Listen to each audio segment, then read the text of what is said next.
Hello, everyone, and welcome to Our Story. This is the first event in a series of year-long events that will be co-sponsored by the Ohio State Alumni Club of the Greater Washington, D.C. area, Black Alumni Society, and the Kirwan Institute. The objectives of this series is to help engage our alumni, students, faculty, administrators, and friends of the university around the issue of race and how we can change what's going on in our society today. Myself, Dave Turkaleski, I'm the president of the Ohio State Alumni Club of the Greater Washington, D.C. area. We work tirelessly in the community to do service events, sporting events, social events, and we also raise a number of money for scholarships for students attending OSU from the Washington, D.C. area.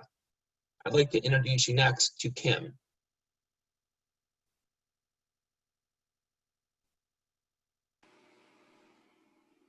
Thank you, David. My name is Kimberly Allen Davis, and I'm the president of the Black Alumni Society. The mission of the OSU Black Alumni Society is to provide a thriving network to connect, advocate, and empower current and future alumni. We'd like to thank OSU DC Club and Kirwan Institute for this joint year-long series.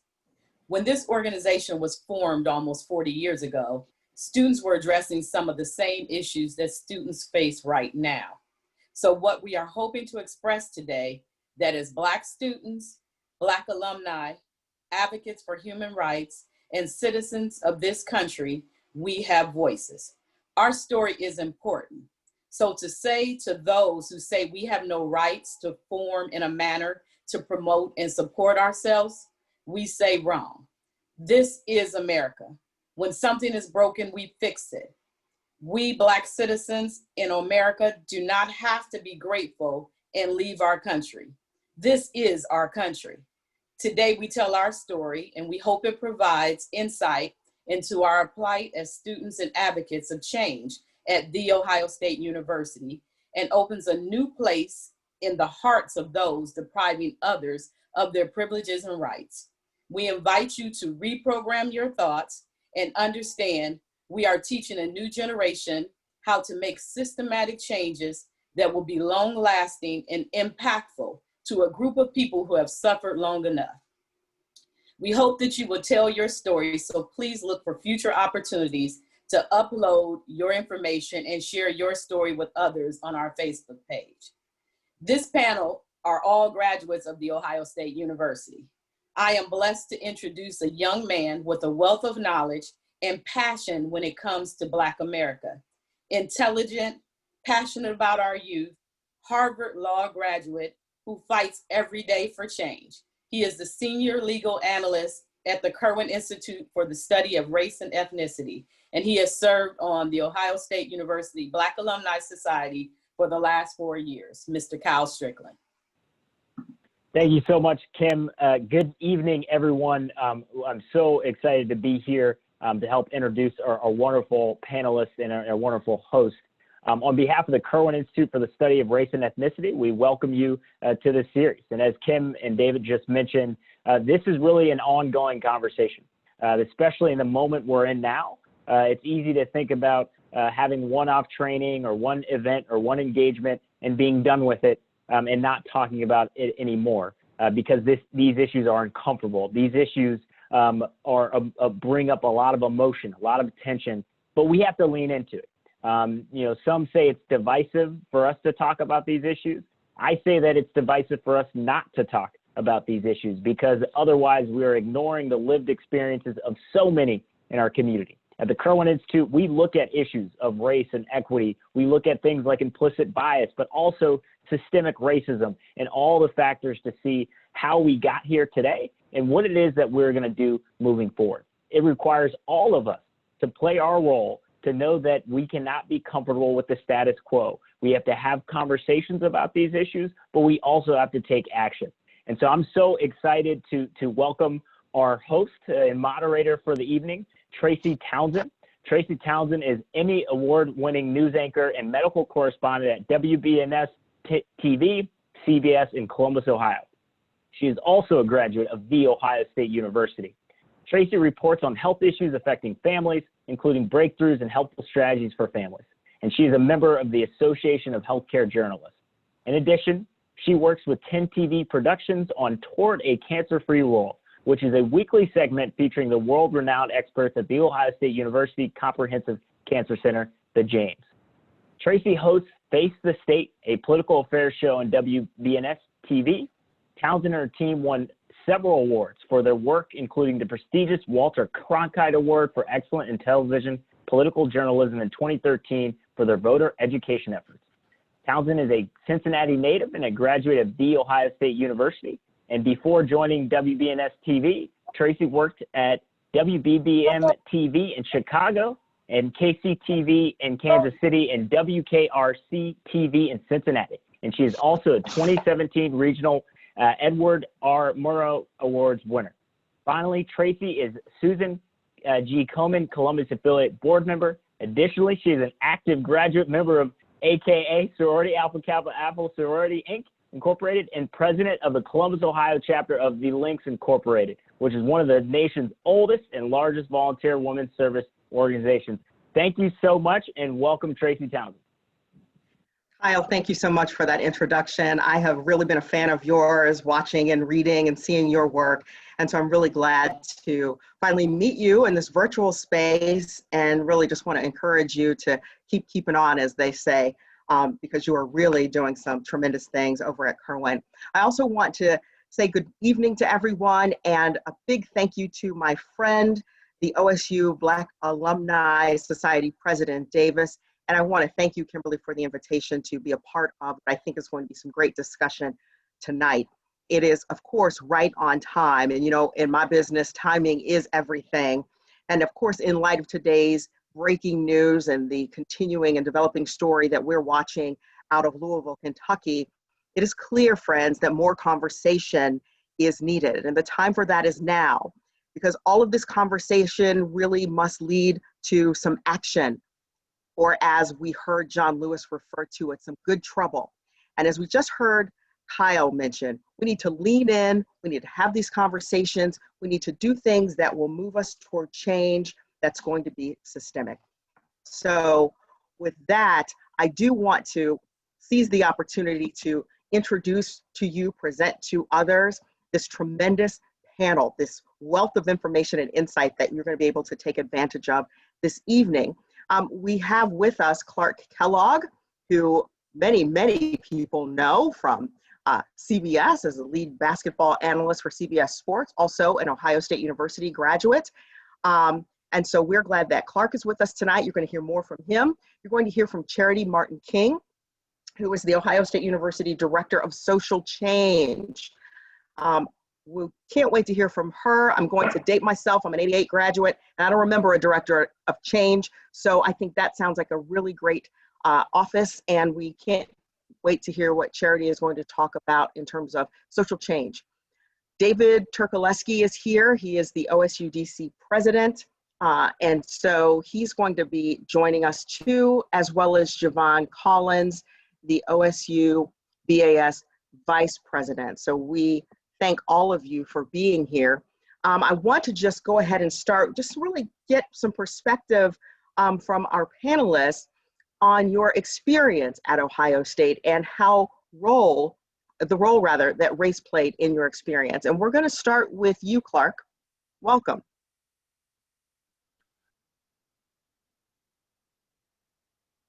Clark, you're on mute.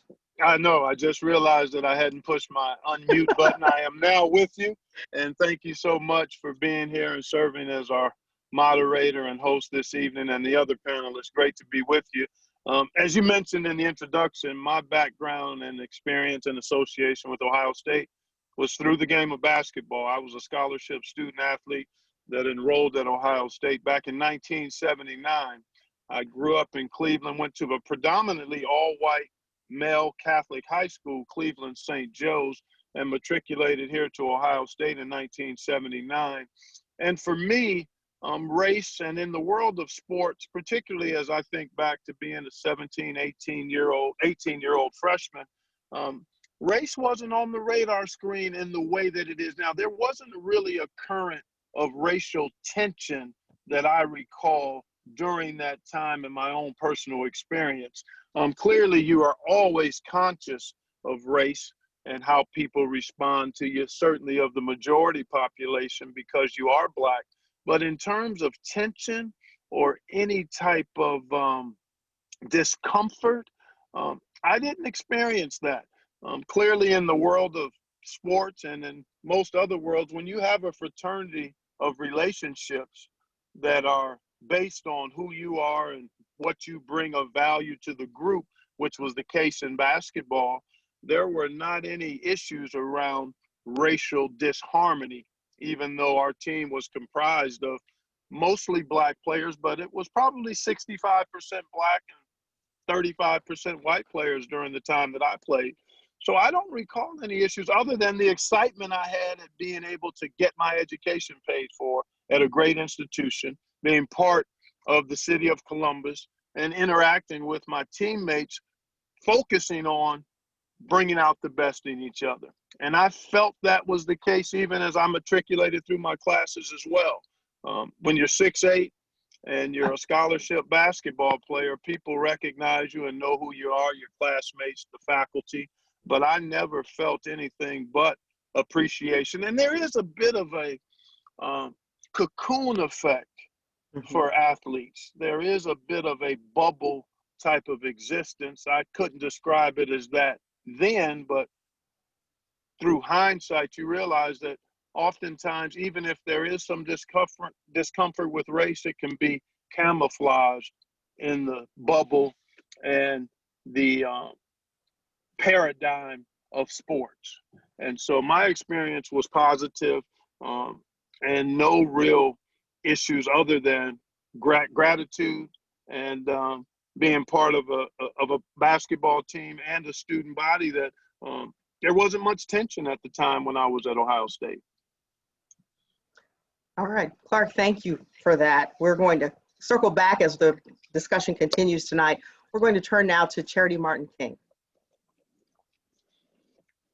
Thank you, Tracy. Good evening, everyone. It's a pleasure, first and foremost, to be on with fellow Buckeyes. It's always a great night when I can be on with fellow Buckeyes. My experience at The Ohio State University was quite different. I am from the urban core of Columbus, and some of my good friends, shall I say, were part of several sit-ins on campus at the time that I was an undergrad at Ohio State. I'm a political science and African Studies dual degree from Ohio State University, and during that time, it was very difficult for Black students on campus. We were fighting for the tenure of several faculty. At one point, with my involvement in the African Student Union, we took over Bricker Hall for a number of years when Vice Provost Ed Ray was serving. And back then, it was about the extension of services with the Frank W. Hill Black Cultural Center. It was also about tenure for faculty and staff because we saw some inconsistencies there. It was also about the way that the university began or was interacting with Black students as a land grant university and not feeling that things were very equitable. So I will also echo, I do appreciate what Clark talked about, but we were very close as Black students at Ohio State. I do want to make sure I emphasize that. The alumni, many of us still talk to this day, because on campus, you could not survive as a Black student, in my perception, especially from the urban core, if you did not have a closeness to other Black students on campus. So we were a very close and tight-knit community. We shared tips, what professors should you possibly even avoid, what places were safe places. We congregated in the Hale Center quite often. We were mentored by Dr. Charles Hancock. We had people like Linda James Myers. We also had people like Larry Williamson who were there and who mentored us and to help guide us in our perspective. So I'm interested to continue the conversation, but our experience is a little bit different. All right, thank you for that, Charity. Let's see, next we're gonna hear from Jevon. All right, good evening, everyone. Good evening. Thank you, Tracy, and thank you all. I'm honored to be on this panel. My experience is definitely different as well. I came about at Ohio State at 11 years old, a part of the Young Scholars Program. So coming up to campus every year, you get a whole different perspective. And I just want to thank all of the, Black alumni who came before myself to pave the way for the experience in which I had, in which, I had the opportunity not only to, of course, be on campus, from age 11 to when I graduated high school, but to be very familiar with the campus, know where all the buildings were at.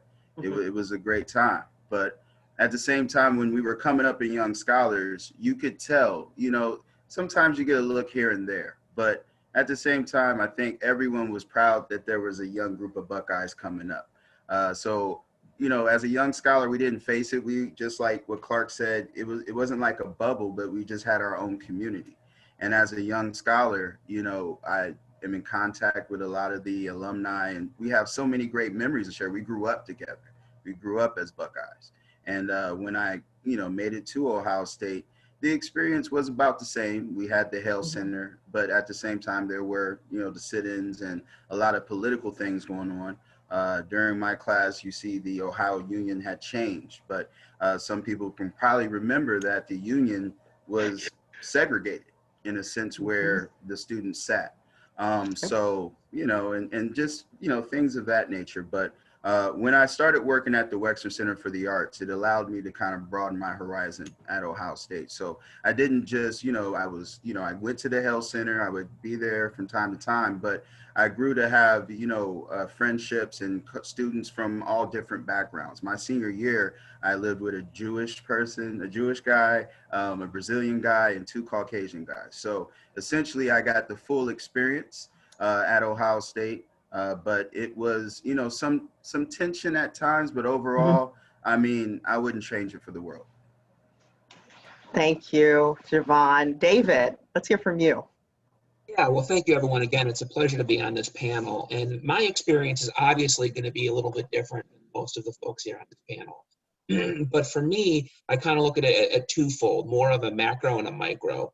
A micro view, I'm from the state up north, and I had to go to school in Ohio, at Ohio State, to get a quality education. I tell everybody there. But I also became close friends with one of my roommates in the dorms who we wound up living together for 3 years. He happened to be Black. And it really opened up my eyes through having conversations with him, living with him, and listening to the experiences and seeing things he went through as a student, to what it meant for someone who didn't look like me or didn't come from where I come from to attend the university. It was kind of eye-opening the time we went into the grocery store and he told me the story about, watch, they're going to look at me when I walk around the store. Let's split up and see what happens.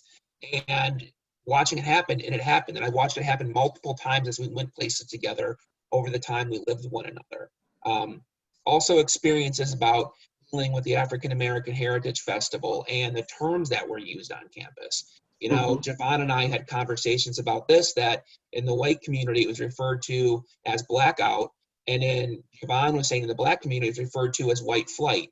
And those are things that I think, looking back, we could have done a little bit differently. And as a student, a white student, embrace these things instead of falling into what everyone is telling you to feel or what you should expect, versus going out and experiencing it for yourself. Wow, that's really great to hear, David. Thank you so much for that.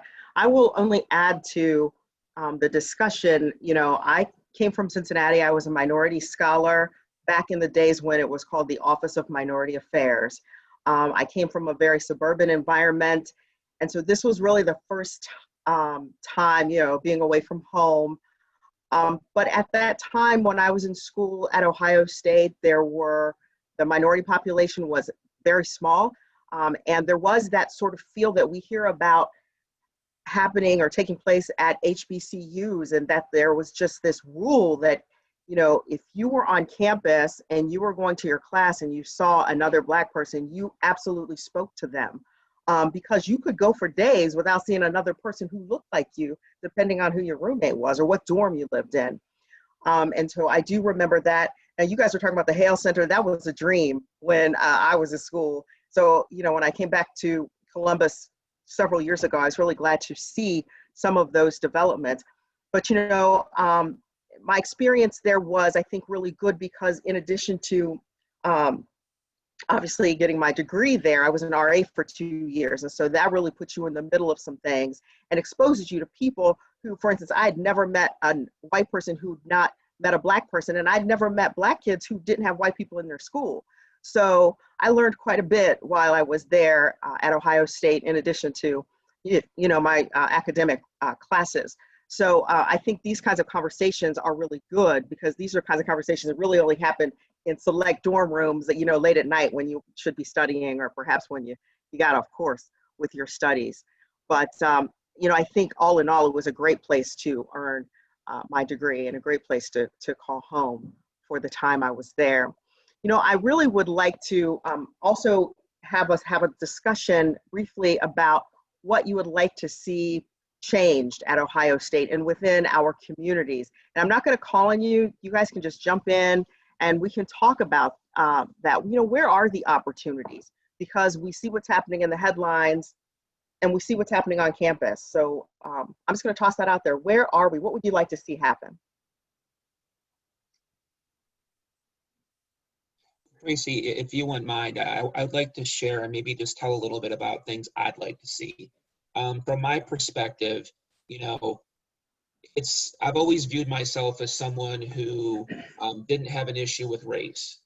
But as times have changed, I realized that for me to do my part and change the perception, I need to have conversations and take myself out of my comfort zone. It's part of the reason why I'm here today, is making sure that,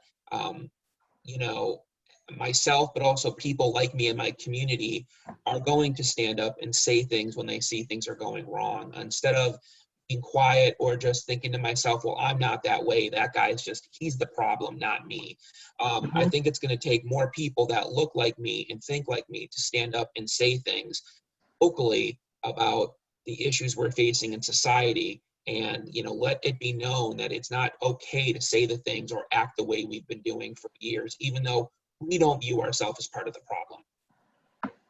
That's a good point. That's a good point. Jevon, Charity, Clark? Well, Tracy, I think when you talk about race and racism and the systemic nature of it, one of the ways that we all can enhance and improve the situation is by being able to interact with folks that are different than us on a consistent and socially diverse basis. In other words, be engaged in interacting and having relationships with folks that aren't where you're from or aren't, that they don't look like you, but being more intentional about relationships, about exploring what other people's perspectives are. And sometimes in the world of sports, that's sometimes thrust upon you just by the nature of your teammates and the number of teammates that you have that are different. And in a student body and on a campus, being able, clearly there's great value in similar flocks flocking together. Right. But there's also tremendous value in being able to explore and experience personal relationship and interaction with different folks and being intentional about making that happen. And to David's point, being willing to go against what's comfortable in terms of your relationships, to expand the nature of your relationships. I love what Jevon said about the diversity of his roommates, but that exists on the campus, and it's incumbent upon all of us to find ways to engage ourselves with folks that are different than us. I love what you said about being intentional, and I see you nodding your head, Jevon. Yeah, absolutely. I mean, it was just, the experiences that I experienced at Ohio State prepared me for the challenges that I've gone through professionally and personally in my life. So it was just a microcosm of who I wanted to be. And unbeknownst to me, just taking a work study job at the Wexner Center has led me to being an employee at the King Arts Complex for 14 years. So it's just, and getting my, scholarship there. So it's just been a part of my story, and just making sure that everyone knows that, there's some great things at Ohio State, and I'm just honored to be an alumni. But as far as, what everyone's saying, being intentional and knowing that we all can make change, and not being afraid to be uncomfortable, because the only way you can grow is when you're in those uncomfortable situations. So just have those conversations and have the transparency and be honest. Let's go from the beginning and tell the history as it was. And let's stop changing narratives just because it feels convenient. So I'm going to do something a little different. I've known Charity for quite a long time since I've been here. And so you're the director of social change. I would love for you to talk more about what's happening on campus and where there are some opportunities, especially in light of what you've heard David, Clark, and Jevon say. Thanks, Tracy. I want to be really authentic concerning the student voice. There are some things that we can do better as a community. We've seen a lot of protests over the summer. Even recently on campus, there are protests. There's been demands that were submitted to the university on behalf of several students. Earlier this year, undergraduate student government made some movement along the lines of recognizing Black History Month. There has been a lot of outcry from the student body concerning Ohio State's position. And when I say Ohio State's position, I'm in the, depending on how you look at it, either the fortunate or unfortunate space of working with young people and hearing all of these things and being with them many times when they're downtown or when they're advocating for legislation. We have students who have been pepper sprayed. We had Lantern, young people who work for the Lantern who were pepper sprayed even after identifying themselves. We're having conversations now about how people are defining and identifying what constitutes a hate crime, or the type of language that we use concerning non-majority students.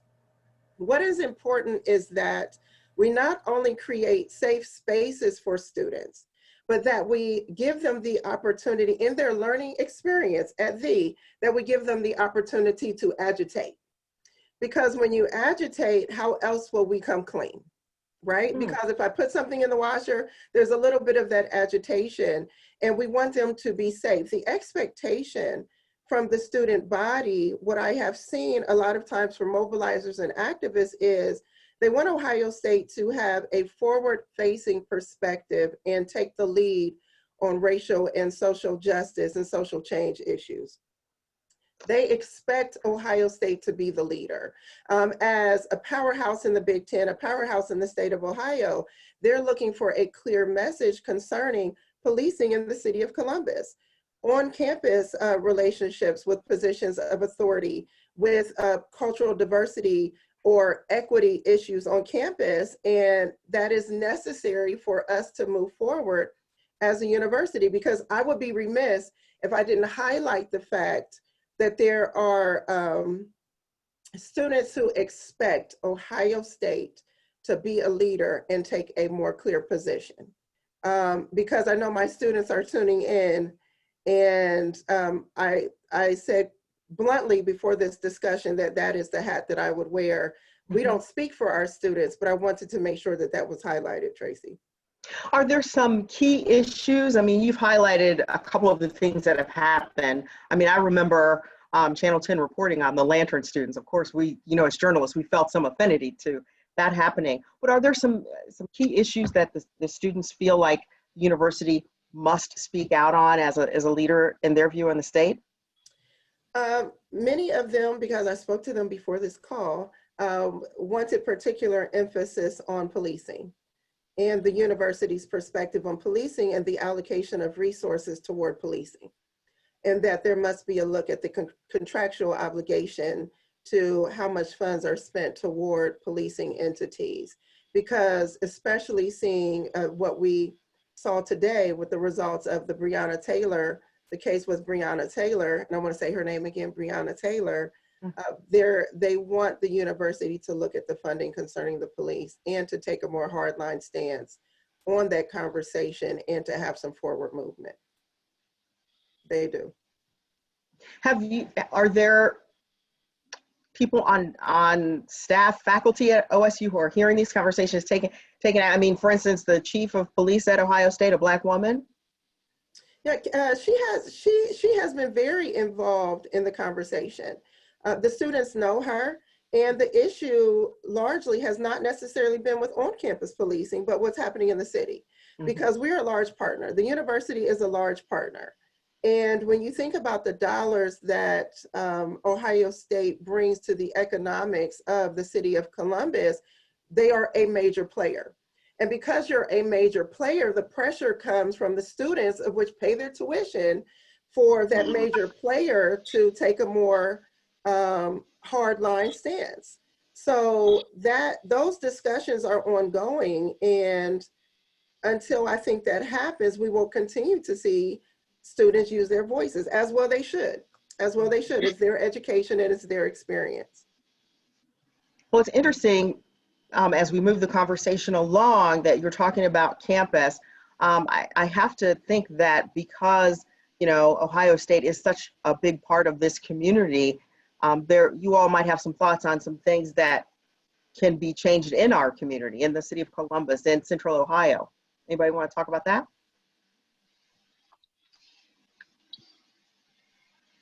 David, I know you're not here in Central Ohio, but you know what I mean. Well, No, I get it. But I do think overall, to kind of elaborate on that point, it's more about us pushing our institutions. Looking locally here, watching what happened with the Washington football team, and when institutions like Nike, FedEx threatened to pull their corporate sponsorship dollars, that affected change. So I think it's finding institutions that will hold other institutions accountable as us as individuals holding institutions accountable is what's really going to drive change. Because if we don't have a unified front and we don't have a message that is resonating amongst everybody, it'll be very hard to make change. Yeah. You know, Martin Luther King III was talking really quickly, Tracy. Sure. I want to say really quickly, we brought it up a little bit earlier about systemic racism. Part of systemic racism, we're going to see that on when we look at our social determinants of health. Oh, yeah. Then we also we cannot ignore the economics about racism. So it also comes from we must evaluate minority contracts. We have to look at who does business with the university, how many times we are spending our dollar toward. It's an overall, it's not just one particular piece of this pie in terms of what we can do as whether it is staff, faculty, or from the student perspective. You have to attack systemic racism from a variety of angles. It's not one singular issue with policing. It is also the quality of healthcare, access to education when we're evaluating who has entered into the university and the Columbus campus, ACT testing scores and the requirements of those scores, which are disproportionately affecting certain populations and certain non-majority students. So there are a variety of things that I think not just the university can do, but other universities can impact change on a larger scale. I have to think though, as you're talking about ACT scores and grades, that we even have to go back a little further to how we're preparing our kids, you know, in high school to get ready for those tests and to be ready to access the tests and the special courses to prep for the test so that they can get a great score. I mean, it really does, you know, exemplify how big of a community issue this is for all of us, whether we, you know, live on campus, work on campus or not. You know, I really think the multifaceted nature of this discussion and the potential solutions, there's so many different branches on the tree.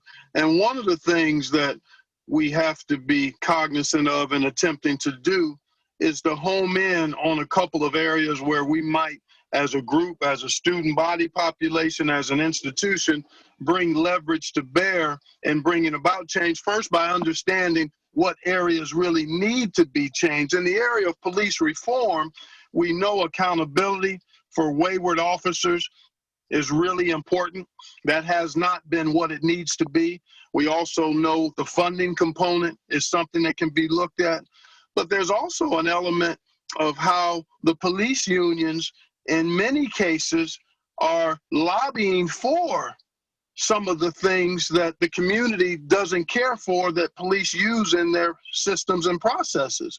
Then you think about training. So you talk about these various levers. Where can a unified voice, where can we be empowered and connected to be able to bring the kind of good trouble and agitation that Charity is talking about to bear? And it's a long, slow, we need change quickly, but it's a long fight. And we have to be strategic and committed to the work of the fight and to be targeted in where you address those areas of greatest leverage and pressure. And certainly those who have power, influence, leverage, credibility, all of those folks, including us, have to find ways that we can be part of that. And that's a strategic, intentional discussion and action based on where are you going to target those efforts and energies in a strategic, comprehensive, effective way. I think that's a good point. I think it's really important to also make sure that people are getting, facts, because I think we live in a time where people are, I'm trying to be a little diplomatic here, but we're creating and accepting our own facts. If the sky is blue, it's blue. We don't need to just call it some other color because that's what fits the narrative we're trying to shape. And so, I hear what you're saying. I think that, we can all be a part of kind of a paradigm shift that we really need in this country right now. And it's a collective effort. I was actually, my wife and I marched with the students this summer as they, did, a march from, I believe, the Oval around to the stadium, and it ended at the Hale Center. But, again, we have to, look out for our students. There's a lot of things that, for us, we may not have had, but for us as alumni, how can we help, in what ways can the students help us help, so that communication needs to be ongoing, because again, these are just times we're planting the seeds, but we need to cultivate that so we can have true growth, so that if it's not in this generation, maybe next generation, we can see the true impact of change that's needed to heal these wounds that have existed for over 400 years. This is not something that just occurred. So, even from the first students at Ohio State, I think it was Floyd Patterson was his last name, in the 1890s, Jesse Owens. Can you imagine his experience? So, that's why I always think, the ones that came before us, because they dealt with a lot more. And it was so kind of not overt in, my era, but, now it's really apparent. So, but I was so happy to see students of all different backgrounds and colors marching together. So that's what I hope continues, because it's going to take a collective effort. It's not just, everyone has a responsibility to enact the change we need for our children. I think we probably should put in a plug here to get your dues in and get affiliated with your Alumni Society too. I think President Kim would like us to say that. Let me ask about this, and I'm going to give this one to Charity, of course. It's what has the university done to address student concerns after the death of George Floyd? You talked a bit about what you saw in the streets of Columbus, but can you talk more about the initiatives that could be in the works, or initiatives you'd like to see implemented? I want to say I'm not, of course, a spokesperson for the university. I want to make that clear. But what I have seen is that the university has done a good job of creating space for students to share. Space for students to share, and again, one person's experience is going to be different from another. Space for students to share and to open up and to have conversations. Space for staff to share. The new president has been reaching out to students and having small group conversations. Student Life, our senior vice president, has been reaching out, having conversations with students. She's been doing a lot of that because that's where the work starts. That's where the work starts. And then the evaluation of the systems. What systems are in place and what things, where are some ways that we can move the needle? So I've seen spaces being created, and then I have seen so far as the university evaluating just how the funding structure is and how that impacts social justice issues on campus and in the city of Columbus. Most recently, there was a retraction and a statement that the university put out concerning the description of an incident that happened on campus. And they acknowledged we maybe didn't quite get that right in our language and explaining that. And we're learning, and we're going to do that a little bit better. This is a learning experience for all of us. When we talk about being Buckeyes, it is a very powerful constituency. It is a constituency that spans across the globe. If we can just imagine how many Buckeyes there are across the globe and what can be done to approach these issues, because people are dying. And I want to emphasize that. People are dying. So if there is a way that we can make way, again, in contracts and looking at fund structures and employing minority students or non-majority students, the availability of internships, helping with access to opportunities in education, and the courage, as Clark said before, I think David has even alluded to it, and Jevon, the courage to be uncomfortable. It's going to be uncomfortable, but to open up and to talk so that we can have some forward movement, because again, we're all learning. But we must, which I think the university is doing. Now, we can always be better because there are, of course, things that are broken.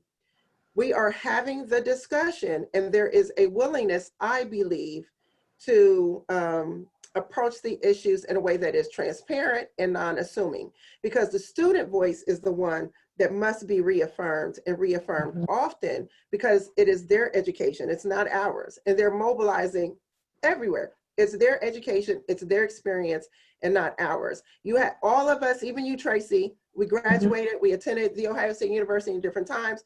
Each of our experiences are totally different. Yeah. Each of them, but they are our unique experiences alone. And as long as we are open and we're listening to students, we're receptive to some of their new and fresh ideas, I think there's a lot that can be done with that. And the university, I will say, I think is a good partner, but there is so much more work that must be done. Clearly must be done. That's great. Thank you, Charity. You know, we got a lot of questions from people who are watching right now, and I want to go ahead and get to some of those questions, because I think we're gonna have some really great discussion here. And the first one, you know, anybody can weigh in on this. Jevon, I know you're on campus, Charity too, but let's kind of build on what you were just talking about and talk about what Ohio State University is doing to improve diversity among students and faculty. And I like what you said, Charity, about President Johnson talking and meeting with students. What other things are happening right now?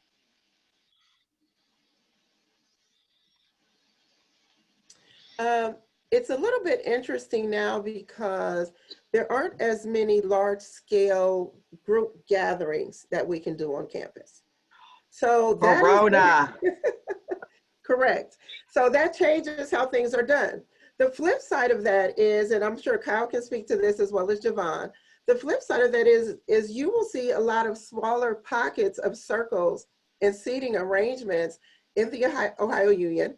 There are tents that are put up so that students can congregate in small group circles. And oftentimes I hear students in passing when I'm walking across campus or going through the union, they are talking about these issues. If they're on campus protesting, they're highlighting the issues. So because of coronavirus and the inability to be distracted, now, granted, students find things to distract them, but without being distracted by large scale, now we are going to see some football here coming up, but that has created small pocket group discussions that I think are noteworthy. And I've seen Ohio State, again, tents are out, small group circles. A lot of the conversations for Leadership Week are around social justice. I spoke to young scholars, moral scholars, Mount scholars, and the majority of the subject matter has been around social justice issues and finding your space and finding your voice. And that is interdisciplinary. It's coming out of Wexner Medicine. Kyle, I know you can speak about some things that you all are doing in your camp, but I'm seeing it across disciplines. Medicine, people are discussing what can you do to impact social justice, and I'm very proud of that. That's great. All right, Kyle, she tossed to you.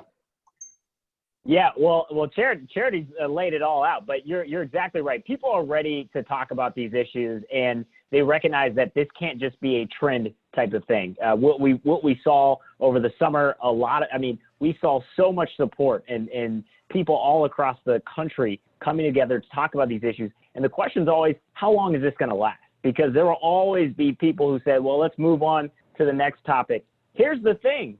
This is embedded in everything that we do. And so it has to be interdisciplinary. This is not just an issue on the side. This is embedded in our practices, our cultures, our norms, and people are uncomfortable with talking about it. But I'm so excited that people are at least bringing the issue into the fold. And now we just have to make sure that folks are having conversations that are matched with action as well, and actually doing something about the problem and not being afraid to call out the racism and the bigotry that we see and to build. And here's the thing, what I will say, calling that out, talking about these issues, that's not anti-American.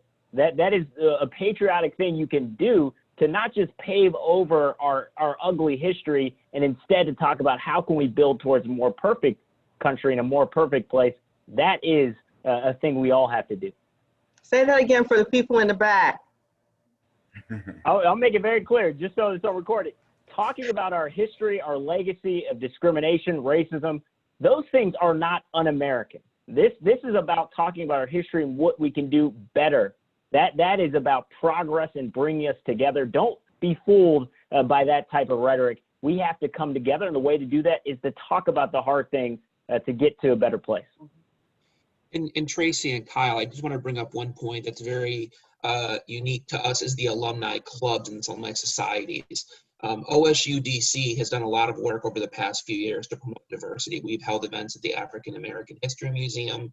We've held events with prominent Buckeye alum talking about Black experience and being a leader within the community, but also clubs like LA are doing other events like this. So the alumni clubs are also being engaged to not only help in the Columbus community, but in the communities we live in. So we are an extension of the university. And I encourage anybody who does not live in Columbus and is around a local alumni club, if you're passionate about this, get involved, active, and then press for change. I think that's a really great point. You know, having lived in I lived in Big 12 country for 7 years, and it's kind of hard to find a Buckeye, but if you can, that's a really great way to bond, not just over football, but over some things that can actually be changed. Anybody else have thoughts on this? I kind of want to wrap it into one kind of thing. I think that one of the things we all have to do is remember that everything that we do is intentional, and every person has to have intention. Clark said something about being in a bubble, and I think that's what we all do. We go back into the bubble that we're comfortable with, but you intentionally have to step outside of your bubble. This is an issue. We all can see it, no matter what we say, you know, even if you don't believe, you know, that there's racism, you can see there's a problem. So you need to have some intention to understand what this problem is, and we've got to reprogram our mind. It's like we're just living in this space that we don't want to do the hard work, but it's going to take, if everybody did the hard work and every person stepped in with some intention, we'd have such a great response. It can't be something we look at today and then not tomorrow. It has to be an everyday thing. We should be doing little steps every day, something to make a change. No, I would, if I could, Tracy, I would just echo that wholeheartedly. It's small, tiny steps, and it's in the everyday mundane. Sometimes we want to get so enthralled with the big movements and the big action and the big displays. Well, the real work is the blocking and tackling, to use a football analogy. The real work is the fundamentals. It's the daily stuff, doing what we can within our circle of influence, and then aligning with those who are doing some of that important work. Not everybody can lobby, not everybody can legislate, everybody can vote, everybody can do certain things, but we all have a responsibility not only to do, but to know where we best can do. And that takes education, that takes work, that takes commitment, that takes listening, that takes engaging with other folks that are doing part of this massive work and finding ways that you can come alongside them.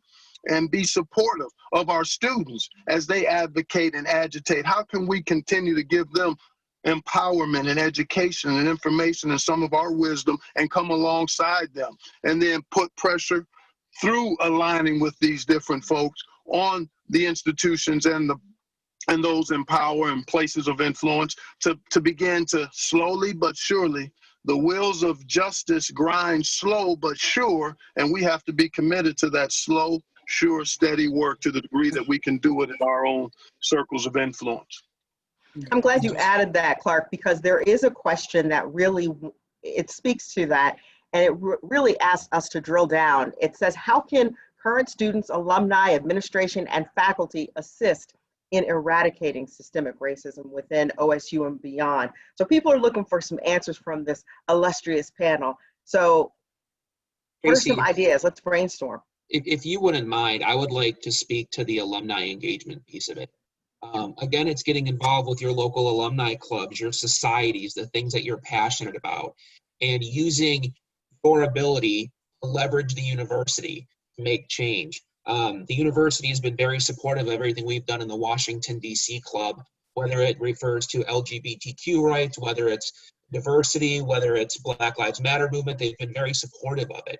And if you are passionate about those things, get involved with the university clubs and push for those changes. One of the other things we do in a lot of universities, the clubs do, is raise scholarship funds to give students an opportunity from out of state to go to Ohio State and have experiences that we have and become involved with the university. And Clark's point, being intentional about it and looking at things from a very small level, getting those students to get involved with the university in different areas and different parts of the country with different experiences, blended into the Central Ohio culture, I think really will help the university grow, but also help the alumni develop and make change within their community, but more importantly, within the community that we all know and love as Buckeyes. Kim, do you want to say anything about this? I was going to say, I think that our actions as alumni have to be guided. You know, in the past, we really worked on a lot of the relationships and, you know, the reunions and coming together and having a lot of fun. But this is serious matters and serious issues. And we have to step up and we have to ask those questions. We have to go to university. We have to be supportive for our students. You know, the Black Alumni Society needs to be engaged with charities, students, and working with them so that when they're going before the university, it's being taken seriously. You know, right now they may say, oh, that's just a group of students, you know, but when you back it up with the alumni and with even our athletes, and we have those voices behind us that says, no, Ohio State, we need you to give us answers. We need you to, you know, stand up and take a spot and take a stance. Even if it's not the stance we want, you know, let us know what your stance is, you know, so don't ignore us. And I think that's one of the things we have to do. So we're looking for alumni who want to get involved, who want to work with the students, who want to make a difference. You know, we have to really focus our energy on making change. It's here and now. I mean, we've been in existence for almost 40 years, and where we started is where we are right now. And that's a sad thing, because we haven't really made the steps because we were in our bubble. Right. It's time to bust the bubble. And then I also want to say, to Kim's point, Kim came on to a conversation we had with students, was that a few months ago, Kim? And as a result of that conversation, she was on with many of our university activists, and she said, how can I help? How can I help? And then see where we are today. Kim hopped on that call and talked to students. And then part of this is also everything that we've said and everything that everyone else is saying about voting, paying attention to voting. We're seeing changes around no-knock warrants here in the city of Columbus, and then also following what's happening around Citizens Review Board.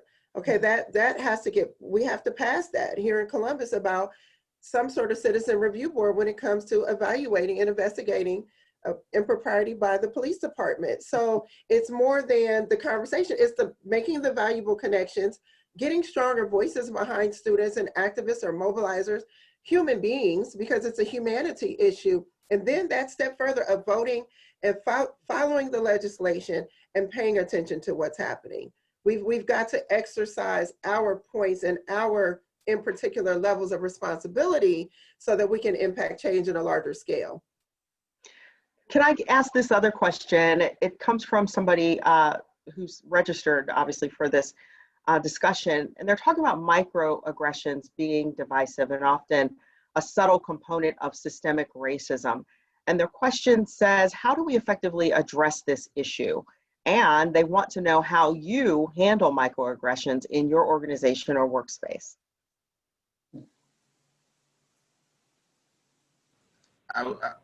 Jevon, you gonna say something? Yeah, I mean, I would just say they've existed way long. I mean, for now, it's like it's even more, you know, a little bit more of an era where you can hear the dog whistle comments. You can hear where it's something that, you know, well, you should know because type thing. And yeah, I mean, the only way to deal with it is just how you deal with anything in your life. For me, it's just leading with love. If I'm seeing that someone's being, you know, disrespectful for me, I politely exit out of that.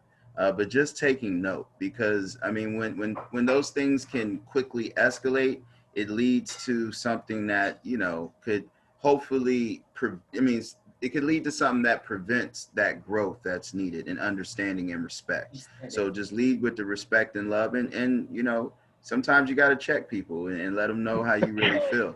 But at the same time, you got to be prepared for anything, especially in 2020. The repercussions may happen, but like I said, just continue to lead with love, and hopefully, you know, you'll see it through. Okay. And I'll jump in briefly. Kirwan, we deal with this a lot, right? So the microaggressions and experiences that people go through, you know, it really is about calling that out, and then listening to people's experiences. These are folks who have been marginalized and who have been gaslighted and ignored, and so that their experiences, their truths are not seen as true. And that is something that, or if so, you know, why are you taking everything so seriously? You know, why are you so sensitive about it? The irony about this is that people seem to be more sensitive about being called racist than they are about actions that are problematic towards others. And so those are the things that we need to call out and tell it like it is, and that these are our experiences, and to be able to share and have a safe space to be able to share those experiences. And ultimately, that requires empathy, and it also requires for people in positions of power to ensure that they are providing space and then lending additional credibility and support to those voices. Because otherwise, those stories will continue to be ignored, and it's until we actually lift those up and then to center the people who are experiencing these issues. And we have to validate that and listen to that, and that is very real, and we have to take that seriously. Mm-hmm. And imagine just how, if you're talking about it on campus with people for whom these discussions are new, then they're learning and then they're going forward, and you're kind of creating you're leaning in, you're taking action. It's a great thing. That's good. That's good. I think it's always an opportunity for growth on both sides, you know, and so people sometimes speak from a place of, you know, how what their experiences are, and they haven't had another experience. So it's an opportunity for you to give them another side of it, you know, and say, you know, and really see where they're coming from. But I need to do some housekeeping and talk about voter registration, and make sure that our people know the dates. For Ohio, it's October 5th.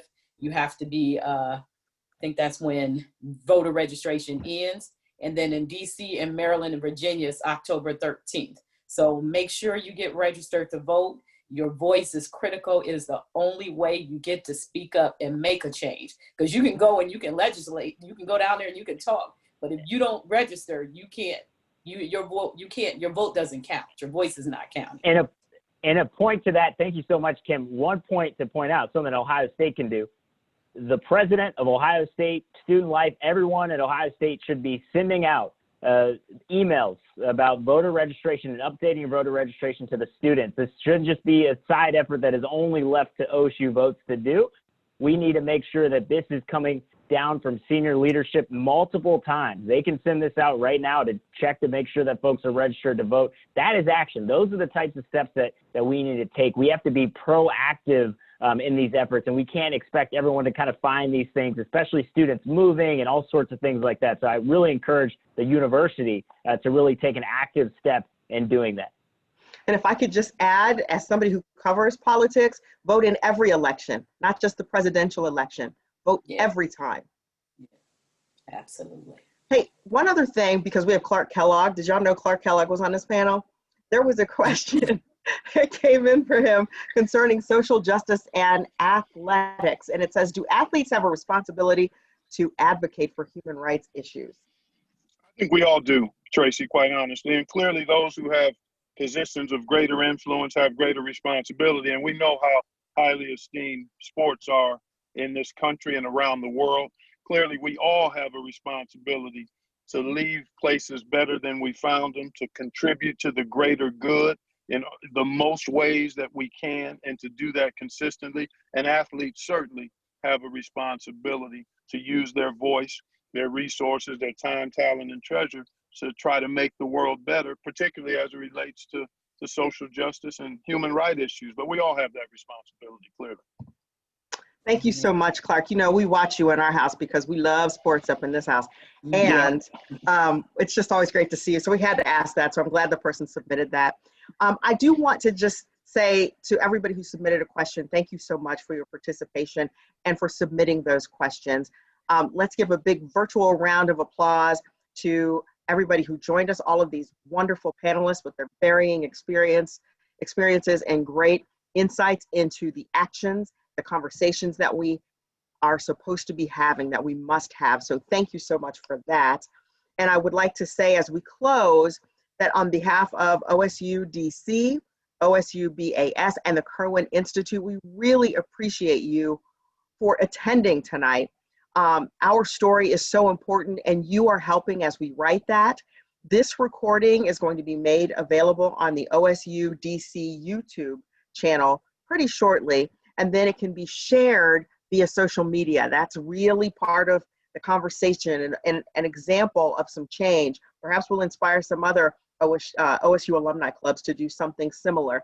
They're not gonna be able to top this panel, but we do invite them to do that. So thank you so much for joining us, and be sure to take advantage of that. I want to just say thank you so much for allowing me to be a part of this event tonight. And I think it's just been really insightful, and I'm really looking forward to what happens from here. So again, thank you all, and good night. And don't forget to vote.